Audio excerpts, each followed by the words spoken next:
Welcome to MF master class. Now हम में से कौन अपने घर का सपना नहीं देखता।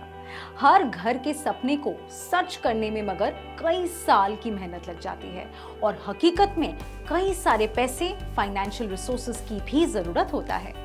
नाउ होम लोन भले ही एक अच्छा जरिया हो सकता है इस सपने को साकार करने में, मगर आप ये तो नहीं चाहेंगे कि आपका फ्यूचर उस लोन को चुकाने में ही बीत जाए और बाकी गोल्स पीछे ही छूट जाए। आज के म्यूचुअल फंड्स मास्टर क्लास में हम कंपेयर करेंगे दो अप्रोचेस, होम लोन और म्यूचुअल फंड्स। अब ये समझने के लिए लेते हैं अंजलि का example. Now Anjali who is 25 years old एक अच्छी नौकरी करती हैं, मगर उनकी ड्रीम होम के लिए she needs around 60 lakh rupees, मगर वो भी ये नहीं चाहती कि इस कारण वो अपने दूसरे फाइनेंशियल माइलस्टोन्स को कॉम्प्रोमाइज करें। सो अब उनके पास दो ऑप्शंस है। ऑप्शन 1, वो आज होम लोन लेके 15 साल उस लोन को चुकाने में बिताए और वो भी 9% पर एनम, या फिर ऑप्शन 2, अंजलि इन्वेस्ट करे म्यूचुअल फंड्स में, वो भी monthly SIPs for the next 15 years, and जो वेल्थ तब जनरेट हुई वो उससे अपना ड्रीम होम खरीदे। चलिए हेल्प करते हैं अंजलि को उनके लाइफ के ऐसे क्रूशियल डिसीजन लेने में।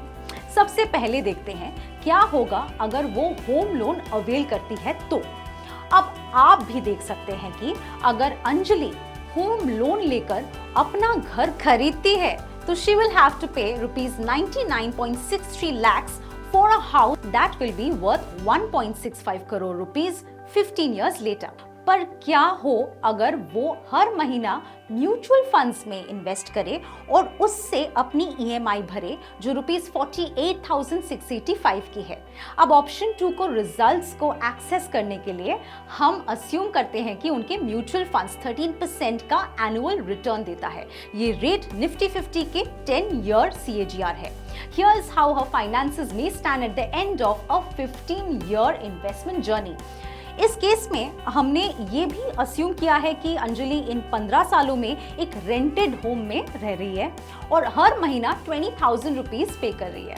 मगर यहाँ हम इन्फ्लेशन को ध्यान में रखते हुए ये भी कंसिडर करते हैं कि house rent will increase 5% every year. मगर इन सारे खर्चों के बावजूद अंजलि ना सिर्फ अपनी ड्रीम होम खरीद सकती है, बल्कि बचे हुए ₹53.20 लाख से अपना दूसरे गोल्स भी फुलफिल कर सकती है। मगर ध्यान रखिएगा कि ये हमेशा हो जरूरी नहीं है, क्योंकि म्यूचुअल फंड्स में आपके रिटर्न्स डिपेंड करते हैं on how long you invest and how the market moves.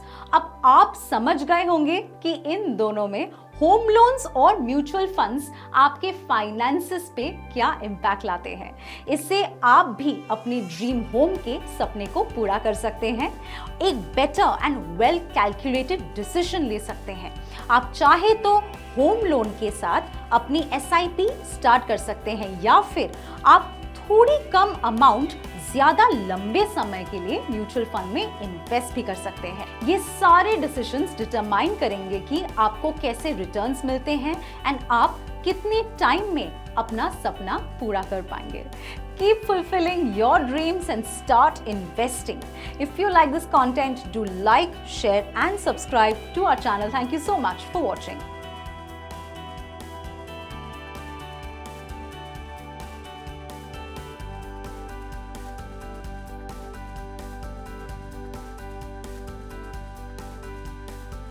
Mutual fund investments are subject to market risks. Read all scheme-related documents carefully.